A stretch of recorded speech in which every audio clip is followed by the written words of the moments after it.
Deuxième heure de BFM TVSD, comme chaque dimanche. Nora Madi est là. Bonsoir Nora. Bonsoir. Bonsoir Christophe Barbier. Bonsoir Jean-Baptiste. Bonsoir. Nous recevons le maire de Béziers. Bonsoir Robert Ménard. Bonsoir. Bienvenue sur ce plateau. Je voudrais commencer avec l'actualité très fraîche, celle que nous venons d'apprendre. C'est un message, il a été posté par le président de la République française sur Twitter. Réponse à l'escalade qui est en cours avec Recep Tayyip Erdogan, le président turc. La liberté, nous la chérissons. L'égalité, nous la garantissons. La fraternité, nous la vivons avec intensité.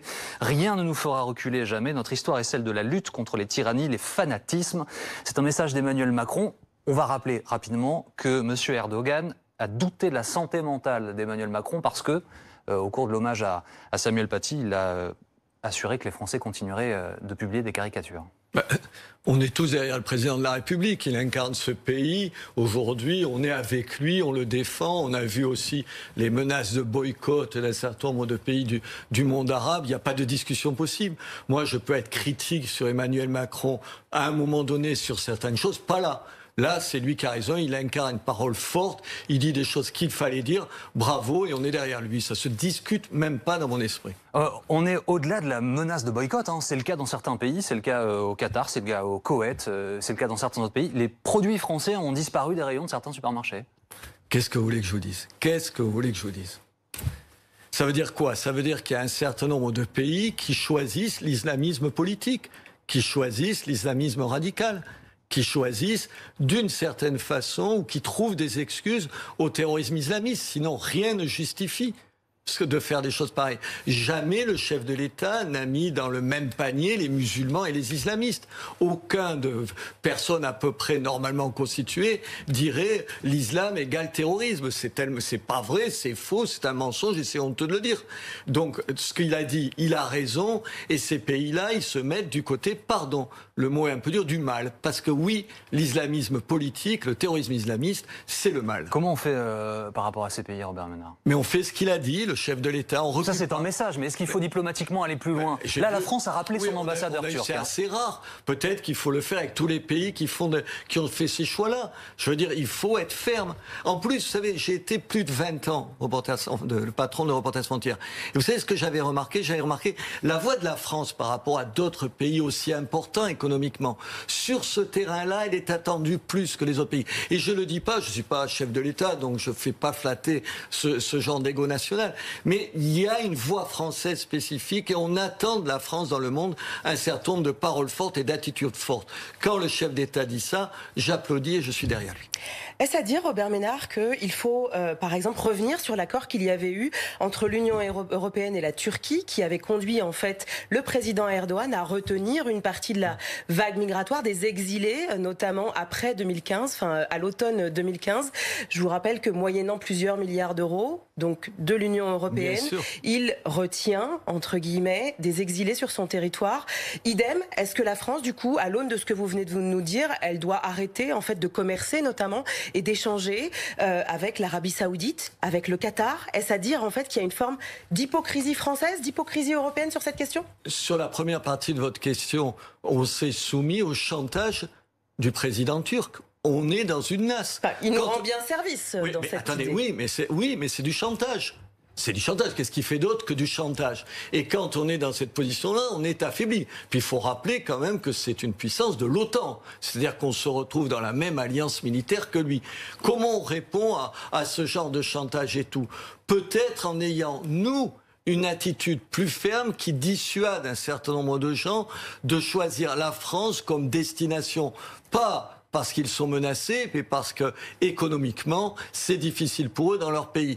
Je crois que la réponse, on la trouvera pas en faisant... Je rappelle qu'en Turquie, ce sont essentiellement des réfugiés syriens, par ailleurs, qui connaissent la guerre, donc. Ce n'est pas ce que vous semblez appeler des réfugiés économiques. Non, attendez. Aujourd'hui, oui, sur ce cas-là, pardon. Aujourd'hui, c'est pas les réfugiés syriens qui constituent l'essentiel des réfugiés en France. Il faut juste regarder vos chiffres. Mais en Turquie, ceux qui sont dans les camps turcs, ce sont ceux-là. Il faut regarder les chiffres globalement. Pardon de vous dire, parce que ça, on nous l'a dit. Aujourd'hui... Mais là, je vous parle de la Turquie, Robert Ménard. Non, vous me parlez de la Turquie, ensuite vous parlez des autres pays. Donc, je vous réponds sur la Turquie, sur le chantage. 2, sur les autres pays. Je vous dis, aujourd'hui, on s'est mis dans une situation où on est une espèce de pompe aspirante de l'immigration.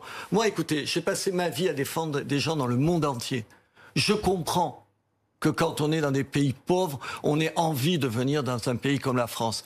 Est-ce que cette compréhension, elle doit se traduire par l'ouverture des frontières telle qu'on la pratique? Je ne le crois pas. Je crois qu'aujourd'hui, la position réaliste, c'est de dire il faut... On ne fermera pas toute immigration, ça n'a pas de sens de le dire. Mais il faut réduire de façon drastique cette immigration en prenant un certain nombre de mesures. Si on prend le cas des réfugiés syriens qui sont actuellement sur le sol turc, les camps qui sont sur le sol turc, ce sont à 95% des réfugiés syriens. Eux fuient la guerre. Vous ne parlez pas de la même chose. Là, on parle de ceux qui fuient la guerre. Qu'est-ce qu'on fait? Vous nous dites qu'il y a un chantage de la part de Recep Tayyip Erdogan. Qu'est-ce qu'on fait? Qu'auriez-vous fait à la place des Européens dans ce cas-là? Aurait-il fallu ne pas contracter et du coup les accueillir? Qu'est-ce qu'on fait? Bien sûr, madame. Sauf que vous posez des questions ponctuelles sur quelque chose qui nécessite de revenir un peu en arrière. Je vous rappelle en 2 mots la politique de la France et d'un certain nombre de pays européens sur le conflit syrien. Pendant des années, on a quand même laissé entendre et dit et pratiqué une politique qui consistait de dire que d'un côté, on avait le président syrien et de l'autre côté Daesh et qu'au fond, entre les uns et les autres, on n'avait pas à choisir. Je suis au-delà de toute critique, puisque la dernière fois que je me suis fait arrêter, c'est parce que le président en France, le président syrien avait été accueilli ici le 14 juillet. Vous vous rappelez, en France, il était l'invité d'honneur. Alors donc, on me fait pas des leçons là-dessus. Simplement, moi, je n'ai jamais pensé qu'il fallait les renvoyer dos à dos. Quand on l'a fait pendant des années, on paye cette politique aujourd'hui. Vous me direz les réfugiés libyens. Prenons un autre cas. Libye, la politique de la France en Libye, vous la trouvez très intelligente.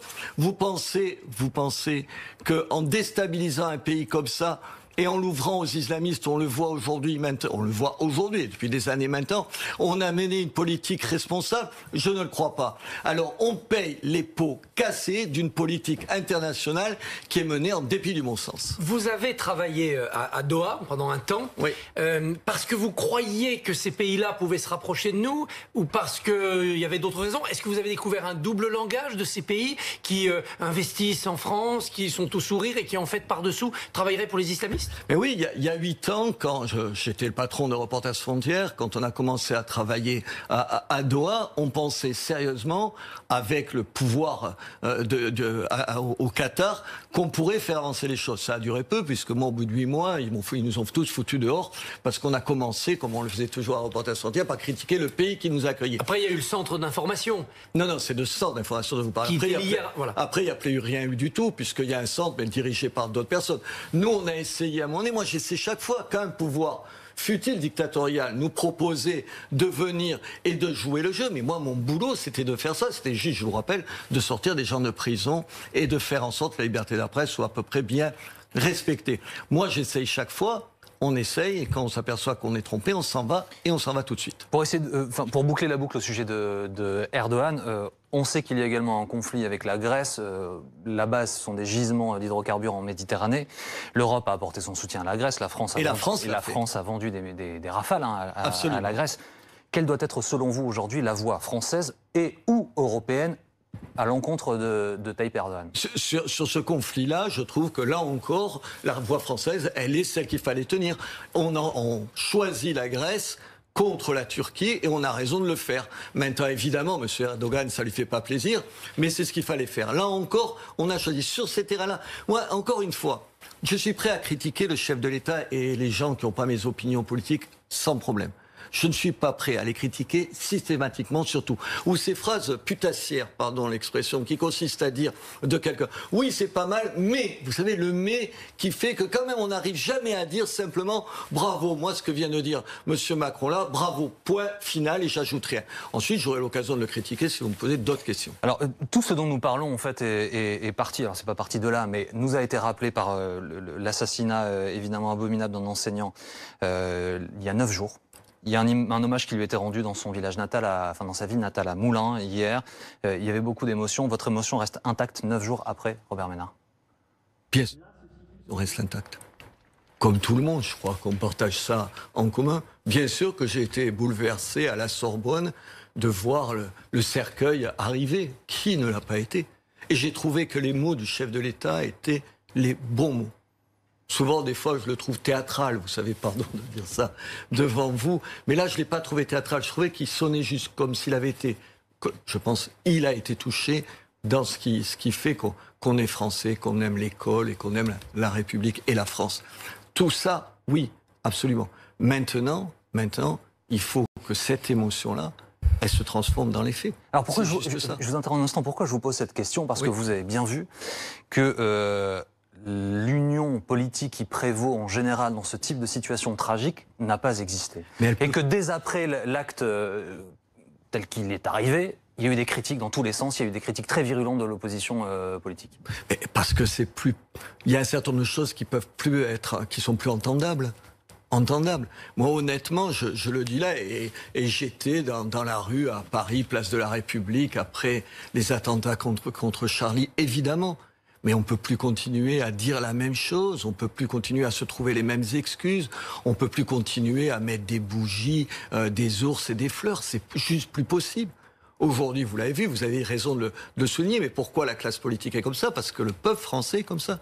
Il n'en peut plus. Moi, je vois que dans ma ville, les gens, ils vous écoutent plus. Ils disent, mais ça suffit, vous nous avez dit les mêmes choses. J'ai dit les mêmes choses. J'ai fait un discours où j'ai commencé par dire, je vous dirai bien ceci, mais je vais plus vous le dire.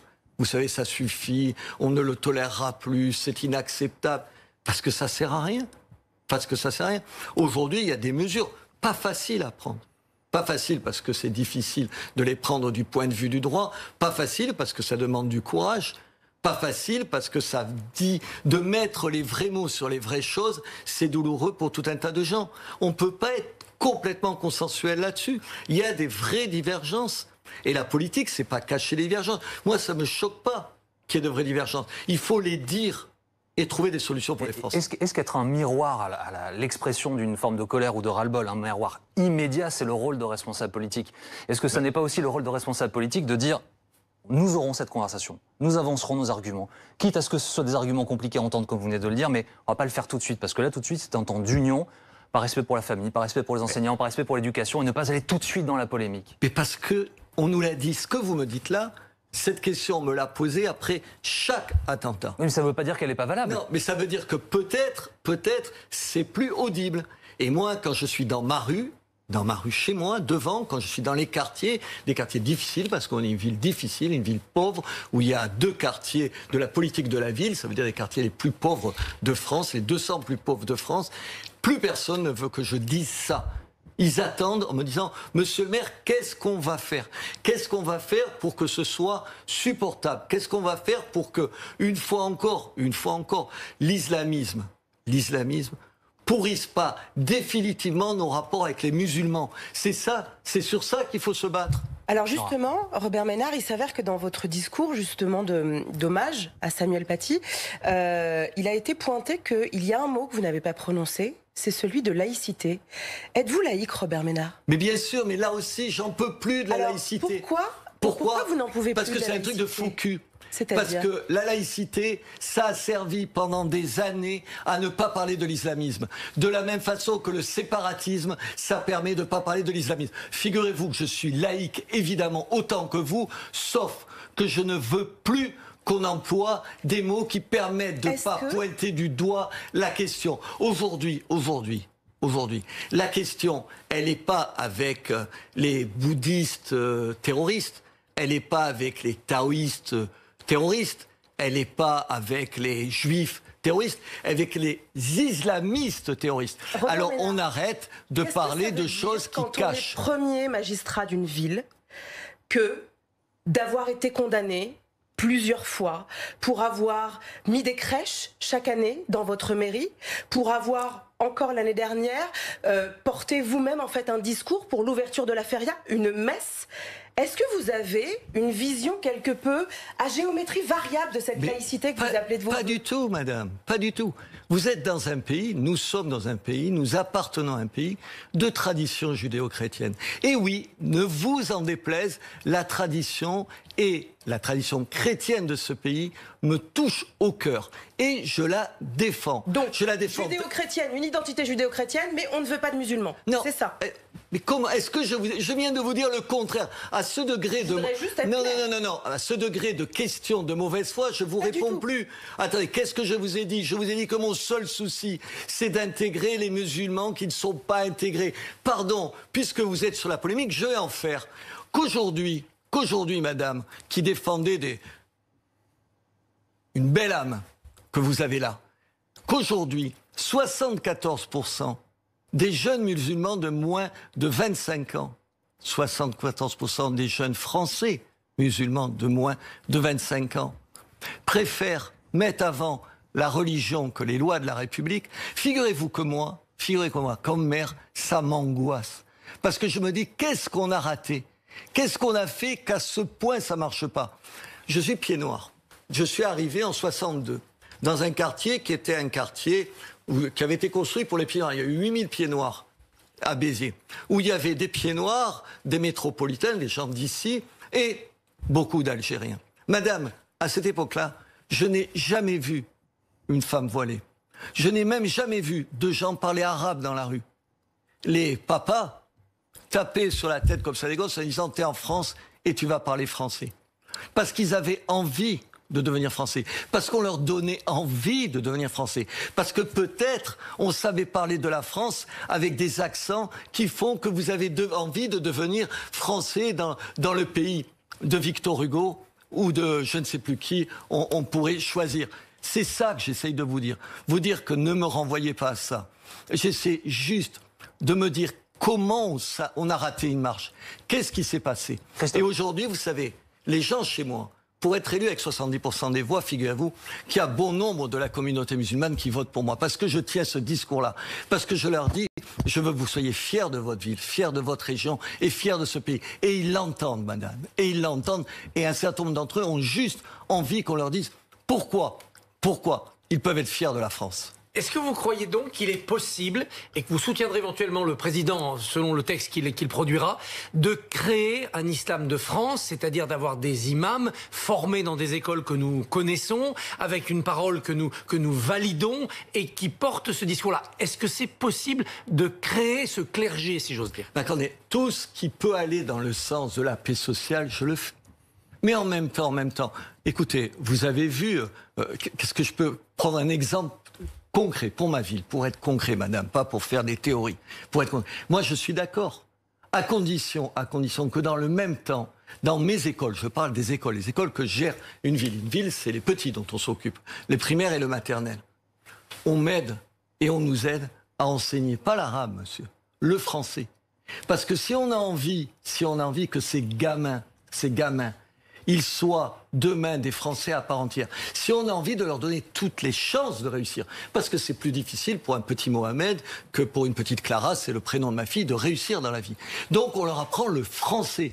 Quand le même chef de l'État à la fois dit ce que vous dites, que j'entends, et qu'en même temps, il accepte au mois d'avril dans un arrêté ou un décret, pardon de mon imprécision, que ce soit encore le gouvernement tunisien qui décide de qui va apprendre l'arabe dans les écoles, dans les classes de mes écoles à Béziers, je n'en veux pas. Et ça, ils veulent changer. Et l'arabe n'a jamais été mis en avant. L'enseignement de l'arabe n'a jamais été mis en avant à la place du français, mais plutôt comme une langue vivante à apporter à ces jeunes qui peuvent faire une carrière aussi. Mais monsieur Barbier... Et pour compléter ce que dit Christophe, ce que dit le chef de l'État, c'est qu'il ne veut pas que ce soit enseigné dans des mosquées ou dans des écoles qui sont cachées. Mais attendez, personne, si c'est pour me dire qu'il faut que l'arabe, comme le russe ou le chinois, soit enseigné, évidemment, personne. Mais y compris pour faire des affaires dans un certain nombre de pays arabes, on a besoin d'économistes, on a besoin de vendeurs, de techniciens qui parlent arabe. Je ne vous parle pas de ça. Pour l'instant, c'est ce qui est prévu pour l'instant. Non,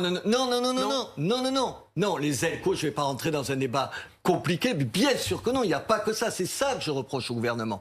Ce que je reproche, bien sûr, que cet arabe-là, j'en parle pas, ça va, c'est évidemment nécessaire. Je parle de l'arabe qu'on enseigne dans les écoles et qu'on va continuer à enseigner, alors que, il faut rajouter des heures et des heures de français pour que quand les enfants rentrent chez eux, où ils sont dans des familles où on comprend moins, où on maîtrise moins bien, monsieur Barbier, le français que vous, on soit pas à armes inégales par rapport à d'autres familles. Et d'ailleurs, je vous rappelle que c'est ces mêmes familles qui, vous vous rendez compte, quand je vais à la sortie des écoles, Vous savez ce qu'elles me disent, les mamans d'origine maghrébine? Elles me disent, on voudrait plus de petits Français dans l'école. De petits Français, mais vous savez ce que je leur réponds? Je dis, mais madame, vous êtes française. Vos enfants sont français. Souvent, les parents sont français, ils arrivent, c'est la 4e génération. Et ils se sentent pas français. Ils se sentent pas français. Robert Ménard. Vous dites on a raté quelque chose? Mais bien sûr, la République a raté quelque chose. Vous savez ce qui me bouleverse, vraiment, j'exagère pas, me bouleverse, c'est que chaque fois qu'on fait des rassemblements, je suis venu à des rassemblements à Paris, mais chez moi ou ailleurs, je vois pas de femmes voilées. Moi, j'aurais aimé. Il faut que la communauté musulmane, elle dise qu'elle aime la France. Elles disent qu'elle aime la France. Et vous savez pourquoi il y a si peu... Qu'est-ce qui vous fait dire qu'il n'y en a pas? En face de moi, ça veut dire que quoi? Il faudrait être musulman d'apparence, forcément d'origine. Mais madame, c'est une question. Non, c'est pas une question. Si. Une question, c'est une ânnerie. Pardon de vous le dire. Dans ma ville, je vous ai dit le poids de la communauté musulmane. Les femmes musulmanes, une immense majorité, sont voilées. Je suis contre le voile, donc le problème, il n'est pas là. Aujourd'hui, que lundi, nous on a fait un rassemblement le lundi, il n'y ait pas eu une femme voilée. Là, je me suis dit, mais c'est leur place. Pardon de dire ça. En revanche, j'ai reçu un mot d'un des imams de Béziers, il y a 5 mosquées à Béziers, qui me disait son respect et son amitié à mon égard. Vous ne pouvez pas savoir comme ça me rend optimiste qu'un imam à Béziers me dit ça au risque, parce que c'est ça, si elles ne sont pas là, au risque de se faire montrer du doigt. Parce que c'est ça le problème de la communauté musulmane. C'est qu'aujourd'hui, dans la communauté musulmane, ceux qui ont le plus de poids, ceux qui peuvent peser le plus, c'est malheureusement les islamistes. Mais est-ce que vous pouvez entendre par exemple que ces femmes n'aient pas souhaité se rendre à cette manifestation, peut-être, si j'en crois ce que vous me dites, parce que elles n'ont peut-être pas envie de se sentir conspuées, agressées.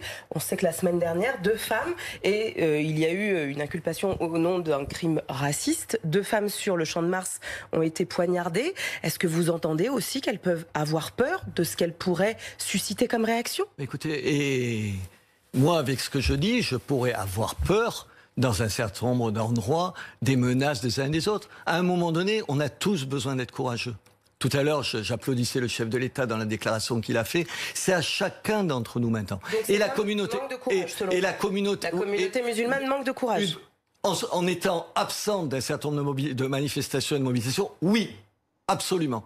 Moi, j'attends de mes amis musulmans qu'ils soient à côté de moi quand on dit un certain nombre de choses et quand la France vit un grand malheur. Absolument. Robert Ménard, le chef de l'État, donc, il y a eu le discours sur le séparatisme, il a nommé très vite l'islamisme radical comme étant l'ennemi de la France. La question que je vous pose, je vous la pose à vous, mais je la pose à d'autres évidemment, c'est où commence l'islamisme? Puisque maintenant que le mot a été prononcé par le président de la République, la question est de savoir si le cadre légal qui va être modifié, d'ailleurs, pour lutter contre cette dérive, est-ce qu'il l'encadre suffisamment bien? Pour vous, l'islamisme, la sémantique est importante, commence quand?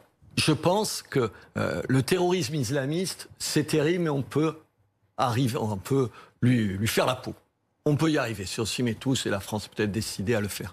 L'islamisme à bas bruit, l'islamisme au quotidien, c'est une autre paire de manches. Et c'est celui-ci qu'il faut aussi combattre. D'où le sens de ma question. Comment est-ce que vous le définissez, vous? Les premiers gestes, je pense que la charia, c'est par exemple, le début de la charia, c'est le voile.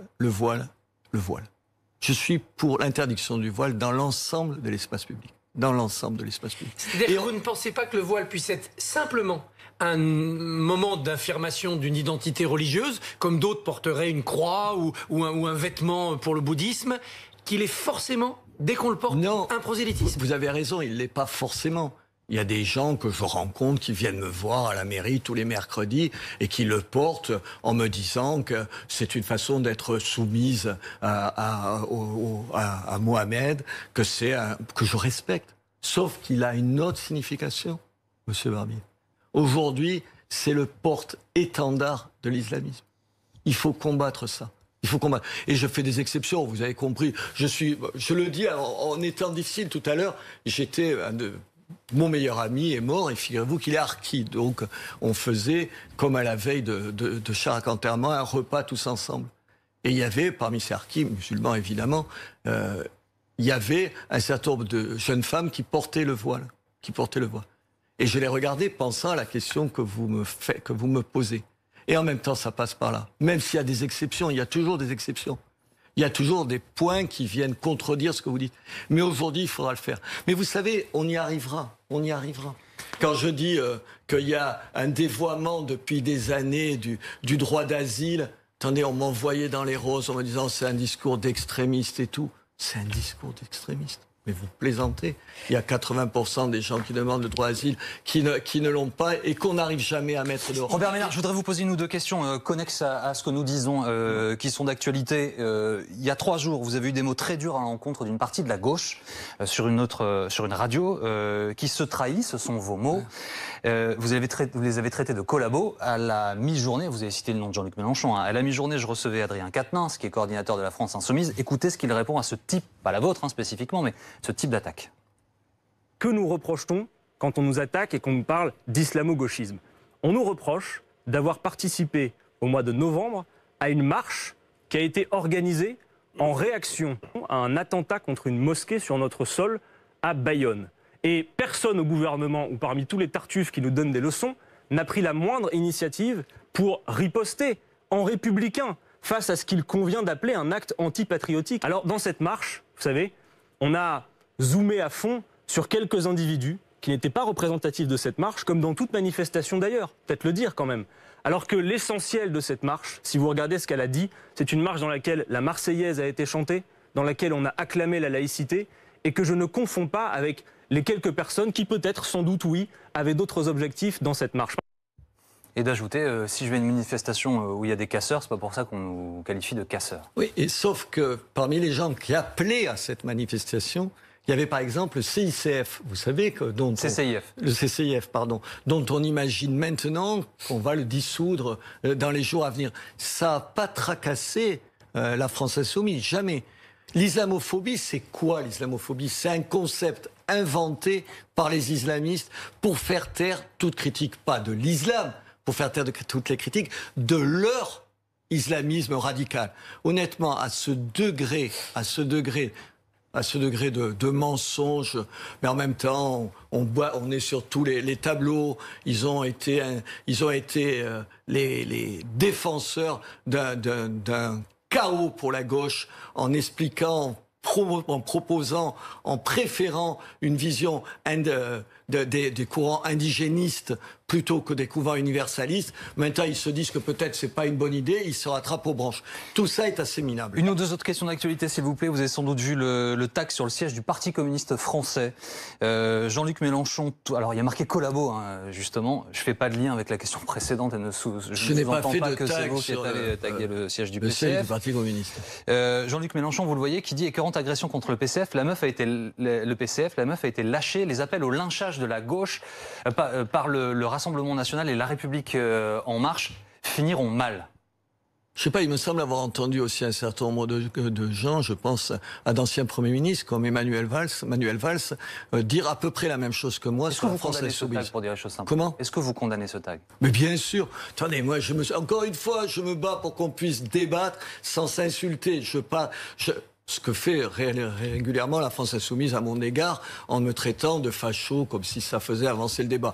Bien sûr, c'est pareil. Et je le condamne sans mettre de mais à la fin pour trouver des excuses à qui que ce soit. C'est insupportable et inacceptable. Encore un mot concernant votre ville. Vous avez fait une campagne d'affichage dans les rues de Béziers reprenant une caricature de Charlie Hebdo avec un message que vous avez ajouté sur la caricature, non au terrorisme islamiste. Ce qui n'a pas plu du tout à Charlie. Charlie Hebdo qui a publié un message qu'on va montrer également. C'est dur d'être aimé par des cons, c'est dur d'être aimé par Robert Ménard et par l'extrême droite. Charlie Hebdo et Cabu ont combattu le Front National, ont même lancé en 1995 une pétition pour sa dissolution. Sur la couverture du 8 février 2006, titrée Mahomet débordé par les intégristes, Charlie fait dire aux prophètes c'est dur d'être aimé par des cons parce qu'il vise justement les intégristes, pas les musulmans. C'est la différence entre Charlie et Robert Ménard. Lire un dessin de presse, ça s'apprend, ça ne se détourne pas. Comment est-ce que vous réagissez à cette réaction vive, très forte de Charlie Hebdo? Quelle tristesse! Vous attendiez d'eux qu'ils soient l'espèce de fer de lance, d'avant-garde de la liberté d'expression. Ils sont finalement aussi sectaires que les autres. Ils aiment la liberté d'expression pour eux-mêmes. Pour eux-mêmes. Je me rappelle, c'était Harakiri, je crois, où au début de Charlie, vous vous rappelez, il se définissait un hebdomadaire bête et méchant. Je crois qu'ils sont surtout bêtes en ce moment. Je voudrais qu'on revienne aux moyens mis en place par le gouvernement pour lutter contre l'islamisme radical. Il y a une des pistes qui est fouillée, ce sont les réseaux sociaux. Il y a eu plein de choses qui ont été évoquées ces dernières années, ces derniers mois. Comment est-ce qu'on fait, Robert Ménard? Si vous étiez demain aux affaires, comment est-ce que vous durcissez ou essayez de durcir les conditions des versements de haine sur ces réseaux? C'est compliqué. J'ai pas de religion, si j'ose dire, en la matière. Est-ce qu'il faut, comme certains l'annoncent ou le demandent, lever l'anonymat, vous savez, sur les réseaux, ce qui permettrait d'avancer, d'abord de calmer un certain nombre de gens, parce que dire derrière ton écran toutes les saloperies du monde quand tu peux pas être repéré, c'est quand même une espèce de blanc-seing donné. Ça, c'est pas complètement vrai, hein, vous le savez. En fait, c'est faussement anonyme, hein, puisque on trouve tous les utilisateurs. Oui, on peut retrouver, mais quand même, si au premier degré, on mettait votre nom, vous mettiez votre nom à la fin d'une phrase, peut-être que vous pèseriez un peu plus ce que vous dites. C'est compliqué parce qu'on est sur un terrain mouvant. Je veux dire, la loi, c'est Avia, je pense qu'elle s'appelle, qui a été cassée en partie par le Conseil constitutionnel. D'ailleurs, on pourrait d'ailleurs revenir sur le Conseil constitutionnel. Il peut vite y avoir des dérives liberticides. Mais en même temps, comme patron de représentation, je veux dire un truc que j'aurais du mal à dire, ou j'aurais jamais pensé à dire. Je pense qu'il y a des moments, et on vient de ces moments, où peut-être il faut savoir marcher ou limiter l'état de droit. Je pense que... Ah oui. Oui, je pense que quand une situation est à ce point grave, et je le dis avec prudence, vous avez compris, avec prudence. Avec prudence. Même avec prudence, la phrase, elle est extrêmement forte. Il faut mesurer les choses. Regardez. Moi, j'étais de ceux qui étaient favorables au fait que la France ait ratifié la Convention européenne des droits de l'homme. Vous savez, quand vous voyez ce que cette convention nous empêche de faire. Vous savez, on avait pris ce qu'on appelle des réserves en termes de droit international. Vous savez, on avait émis des réserves qu'on a retirées d'ailleurs en 81. La principale, on l'a retirée. Je pense aujourd'hui, mais moi je suis un pragmatique. Je suis pas un idéologue, madame. Je pense qu'aujourd'hui, on aurait intérêt, par rapport, par exemple, à la Convention européenne des droits de l'homme, à prendre nos distances à un certain moment. Mais nous évite aussi de faire des bêtises, parce que sur les durées d'incarcération, sur les enquêtes abusives, c'est CEDH cadre parfois un état de droit qui est toujours fragile. Je crois qu'aujourd'hui, dans le balancier, et vous avez raison, j'écoute ce que vous dites, dans le balancier entre la défense des intérêts individuels de chacun, attendez, je passais ma vie à les défendre, et de l'autre côté, sur l'autre plateau de la balance, l'intérêt supérieur, la sécurité d'un pays, je pense qu'on a trop avancé sur un au détriment de l'autre. Aujourd'hui, quand vous voyez le Conseil constitutionnel expliquer qu'il est donc anti-constitutionnel de prendre un certain nombre de mesures de sécurité pour les islamistes qui ont été condamnés, non pas qui ne sont pas soupçonnés, qui ont été condamnés à la sortie de prison, je me dis, est-ce qu'on n'a pas marché sur la tête? Est-ce qu'au fond, ce qui a fait notre grandeur, vous savez, la grandeur de ce pays, la Déclaration universelle des droits de l'homme, l'universalisme, c'est pas aujourd'hui quelque chose qui sape l'autorité de notre État et qui nous désarme dans cette lutte-là. C'est au moins une question. Je ne dis pas que j'ai de réponse toute faite. J'en ai jamais de réponse toute faite comme ça. Je pense que c'est une question qui mérite d'être posée. Elle sera peut-être posée lors de la campagne présidentielle. Voilà. Et sans qu'on traite les gens qui disent ce que je viens de dire d'extrémistes de droite. Rien. On est juste des gens et je suis quelqu'un qui se pose des questions parce que je vois comment ça nous entrave. Si on pose cette question-là, clairement, vous, jusqu'où vous iriez? Est-ce à dire que les personnes qui sortiraient de prison après avoir été condamnées pour actes de terrorisme, il faut quoi? Il faut créer un Guantanamo? Il faut les enfermer? Qu'est-ce que vous voyez?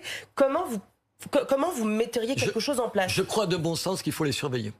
Ils sont surveillés. Non, plus que ça. Qu'il faut prendre un certain nombre de mesures limitant leur déplacement. Oui, résidence surveillée, moins absolument. de contact. Je suis aujourd'hui pour considérer que c'est des crimes suffisamment graves que quelqu'un, et tout le monde pense ça, demandez aux Français, tout le monde, c'est le bon sens, que c'est pas quelqu'un qui sort parce qu'il a fait un casse dans une bijouterie. C'est pas la même chose. Ils nous j'ai rien que. Alors après, prenons l'exemple par exemple de l'assaillant de Samuel Paty. Il s'avère qu'il avait été signalé dès le mois de juillet que son compte Twitter était censé être sous surveillance. De fait, rien ne s'est passé. Ce n'est pas la première fois qu'il y a, selon l'expression consacrée, des trous dans la raquette. Est-ce que au-delà, quand bien même vous nous dites qu'il faut qu'il soit plus surveillé, on voit bien qu'il y a un véritable problème aussi de moyens de surveillance? Mais bien sûr qu'il y a un problème de moyens de surveillance. Est-ce que c'est juste une question d'arsenal juridique? Non, c'est d'abord d'appliquer la loi, madame. D'appliquer la loi. Tout à l'heure, je parlais des réfugiés et tout. Des réfugiés parce que, je prends un dessin, il était d'une famille de réfugiés, notre assassin, notre coupeur de tête. Ces gens-là s'étaient vus la première fois refuser leur statut de réfugié en Pologne. Ils se sont vus ensuite refuser leur statut de réfugié par l'OFPRA, l'organisme d'État chargé. Et c'est en troisième instance que des juges ont accordé ce statut. Vous vous interrogez pas, vous dites pas là, peut-être qu'il y a une mensuétude par rapport à ça qu'il faut plus avoir. C'est parce qu'elle elle a jamais dit ça. J'ai jamais dit ça qu'elle avait dit. Je dis non, mais attendez, j'essaie juste de. Vous n'avez pas dit ça, c'est pour ça. Vous nous interrogez pas. Je voudrais qu'on avance, qu'on parle de politique, s'il vous plaît. On parle de politique là quand même. Oui, politique. Je plaisantais. Plus politicienne, si vous le permettez. Marine Le Pen, invitée d'une émission politique, est interrogée à votre sujet. On demande à Marine Le Pen si une candidature de Robert Ménard en 2022 l'inquiète. Regardez, ça l'a fait marrer. Ça ne m'a pas traversé l'esprit, non. Ça ne m'a même pas effleuré. Mais, parce que vous allez convoquer un congrès, il pourrait s'y présenter pour être candidat. Il ne pourrait pas, parce que pour se présenter au congrès, il faut être adhérent du Rassemblement national. Donc, et il ne l'est pas. Vous avez toutes vos relations avec Marine Le Pen? Ça ne m'obsède pas tous les jours. Mais ce n'est pas le meilleur moment de votre relation. Quoi? Non, c'est pas le moment où vous avez été le plus d'accord dans votre parcours. Mais oui, mais c'est comme ça, la vie, ça vous arrive pas. Dans les rapports avec les gens, ça va mieux ou ça va moins bien. Ce qu'il y a de terrible, dans les rapports que j'ai avec Marine Le Pen, elle a du mal à admettre, à comprendre deux choses. Qu'on peut critiquer un certain nombre de points. Moi, il y a des choses sur lesquelles je suis d'accord. Mais sur, j'en sais rien, l'immigration, par exemple, ou un certain nombre de questions de sécurité, on pourrait être vite d'accord et tout. Il y a des questions où je ne suis pas, sur les questions économiques, par exemple, sur sa vision sociale de la France et tout. J'ai de vrais désaccords, mais de vrais désaccords. Mais dire ça, c'est pas attenter à son honneur. Elle a du mal à imaginer qu'elle puisse avoir des alliés, j'en étais un, sans avoir des vassaux. Je ne suis pas un vassal. Je suis, à un moment donné, quelqu'un qui est d'accord avec elle. Ça, c'est la première remarque. La deuxième remarque, mais ça, c'est comme tous les hommes politiques, alors ça ne s'adresse pas à elle. Quand je critique Marine Le Pen, comme je critique beaucoup d'autres gens de droite, les gens pensent tout de suite, vous savez, que c'est parce que vous plaidez pour vous. Mais je ne plaide pas pour moi. C'est juste ça la différence. Moi, je suis maire de ma ville, je suis très bien comme maire de ma ville. J'essaye de faire que les gens soient un peu moins malheureux dans ma ville. Et vous avez aussi expliqué à plusieurs reprises que vous pourriez soutenir un candidat différent. Parce que je pense qu'aujourd'hui, je peux me tromper, qu'aujourd'hui, l'arrivée au deuxième tour de Marine Le Pen, c'est une garantie de succès pour celui qui sera en face d'elle. Elle ne peut pas gagner. Je pense qu'aujourd'hui, elle n'est pas capable de réunir, de rassembler la droite. Je rêve, je l'ai dit depuis des années, on ne peut pas me dire que je ne le dis pas, je le dis depuis des années. La droite, de droite, très à droite, et la droite de gouvernement centriste, je ne sais pas comment on dit, ces droites-là, aujourd'hui, elles ne gagneront pas l'une sans l'autre. J'aspire, je me bats, je discute avec les uns et les autres pour leur dire, nom de Dieu, vous êtes assez stupide une fois de plus pour comprendre que vous avez besoin les uns des autres. Qui est susceptible alors de créer cette alliance des droites? Mais personne aujourd'hui, madame. Je n'ai pas de réponse. Bien sûr que non, madame. Je plaide pas pour moi, je plaide pour des idées. Je plaide pas contre les gens, je plaide pour mon pays. Je fais pas de la politique politicienne, pour reprendre le mot que vous employez. J'essaie juste de faire bien de la politique. Si je fais de la politique... Qu'est-ce qui manque à cette alliance, selon vous? Il manque quelqu'un qui s'impose, il manque quelqu'un qui sache parler de la France comme il faut en parler, qui sache concilier une vision économique raisonnable avec des positions fermes. Et ça, on l'a pas. On l'a pas plus, je vous le dis tout de suite, chez les Républicains qu'au Rassemblement national. Il manque pas seulement un chef ou une chef, il manque un véritable accord. Parce que ces droites, vous dites c'est par stupidité qu'elles n'arrivent pas à voir que leur addition serait gagnante. Mais non, il y a des désaccords de principe. Par exemple, sur la fin du droit du sol, il y a des gens à droite qui n'en veulent pas du tout. Sur la stratégie européenne du Rassemblement national, qui voulait sortir de l'euro, maintenant c'est fini, qui est quand même beaucoup moins européen ou europhile qu'une partie de la droite classique. Là aussi, entre un Michel Barnier et une Marine Le Pen, il y aura toujours des blocages profonds idéologiques. Et je ne parle pas, vous l'avez évoqué, de l'économie, du social, de la dépense publique, où il y a des contradictions irréconciliables entre ces droites-là. Attendez, vous êtes plus jeune que moi, mais quand même vous avez plus de mémoire que moi et plus de connaissances historiques que moi. Il me semble, parce que je l'ai vécu là, qu'avant 1981, entre les radicaux de gauche, les socialistes et les communistes, si on avait fait la liste, mais oui, mais il y avait un programme commun. Il l'avait mis sur noir sur blanc. Parce qu'il y avait l'intelligence de se dire qu'aucun d'entre eux ne pourrait gagner tout seul. Je dis que ils avaient renoncé chacun à des aspects de leur programme. C'est exactement ce qu'il faut faire. Mais à quoi renonce Marine Le Pen? Comment? Mais il faut l'obliger à renoncer à un certain nombre de choses sur le terrain économique, par exemple. Écoutez, elle a beaucoup changé sur l'Europe, elle peut aussi changer. Mais il faut aussi que la droite de gouvernement, comme M. Jacob, se dise que de temps en temps, pardon, sur les questions d'immigration, de sécurité, de lutte contre le terrorisme, elle a eu raison avant lui. Robert Ménard. Pardon, mais le temps file et évidemment, on ne va pas vous laisser partir sans parler Covid-19 parce que vous êtes maire d'une ville sur laquelle il y a un hôpital. Il y a des gens en réanimation. Les derniers chiffres qui nous parviennent du soir, 50 000 nouveaux cas, 116 décès en 24 heures. Chaque jour, c'est pire. La deuxième vague est là. Les médecins le disent, le gouvernement le dit. Vous êtes sous couvre-feu à Béziers. Bien sûr. On en est où de l'occupation des lits en réanimation chez vous et de la situation épidémique? À Béziers, il y a 15 cas aujourd'hui. 15 cas de Covid à l'hôpital de Béziers, enfin de la circonscription, c'est pas que de Béziers, dont 3 cas en réanimation, c'est-à-dire peu de choses. Mais en même temps, les chiffres qu'on a maintenant de positivité ont augmenté en flèche. Moi, évidemment, j'applique à la lettre le couvre-feu. La nuit dernière, il y a eu 35 personnes qui ont été verbalisées parce qu'elles n'ont pas respecté le couvre-feu et je le ferai à la lettre. Ce qui m'inquiète, c'est, là aussi, comment vous dire, le discrédit de la parole publique. Moi, quand je discute avec les gens, vous savez ce qu'ils me disent? Ils me disent, mais attendez, les médecins d'abord, qui ont dit, enfin, je vous écoutais tout à l'heure en parler vous-même. Avec le professeur Salomon. Oui, mais le nombre de médecins qui sont venus dire sur les plateaux de télévision une chose et le contraire, alors qu'on pensait que la science, vous savez, c'était un terrain en dehors de tout ça. Et c'est finalement un terrain de controverse aussi. Exactement, mais les gens... ça, on le pensait, mais les scientifiques le savaient que c'était un terrain de controverse. Oui, mais nous, on ne le savait pas. Ah, oui. Moi, le commun des mortels, un médecin me dit quelque chose, je le crois, le médecin, et je suis comme tout le monde. Il y a eu ça. Et puis, il y a eu des mensonges par omission. On nous a expliqué que les masques, c'était pas important alors qu'on n'en avait pas. Et ça, c'était la première vague. Qu'est-ce qu'on fait maintenant? Est-ce que vous en appelez un confinement pour arrêter vite? Non. Moi, je ne sais pas. Monsieur Barbier, je ne suis pas médecin, je ne parle que de ce que je connais. Il y a plein de choses que je ne connais pas. Ou contrairement à d'autres hommes politiques, je n'ai pas de réponse. Je n'en ai aucune. Pour l'instant, j'applique strictement à la lettre le couvre-feu, toutes les mesures.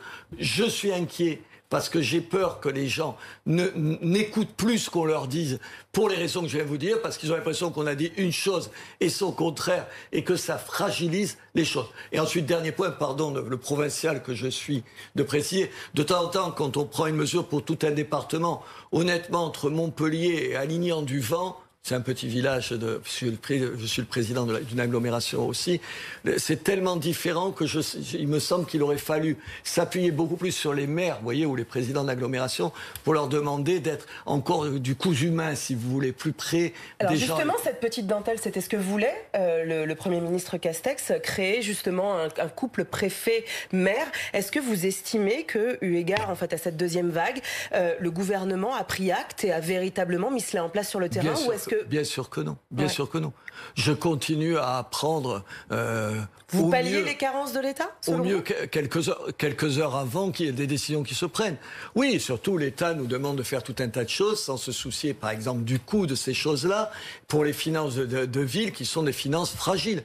Bien sûr, sur ce point-là, il y a un effort, il y a une rhétorique sur le couple maire-préfet. C'est de la rhétorique, je vous garantis. Si on impose le confinement à Béziers demain, même pour 3 semaines, l'économie bitéroise s'en remet ou c'est foutu? Écoutez, aujourd'hui, entre les aides, vous savez, les PGE, les prêts garantis par l'État, et le fait qu'un certain nombre de gens sont vus jusqu'à 86% pris en charge leur salaire, et donc la possibilité de mettre au chômage des gens sans menacer dans leur existence, ça a limité la crise. Mais malheureusement, je ne voudrais pas être au printemps prochain, parce que là, quand on va sortir de tout ça, ça pourrait être terrible. Merci beaucoup. Merci Robert Ménard d'avoir été notre invité ce soir dans BFM TVSD. Merci Nora. Merci Christophe. Merci.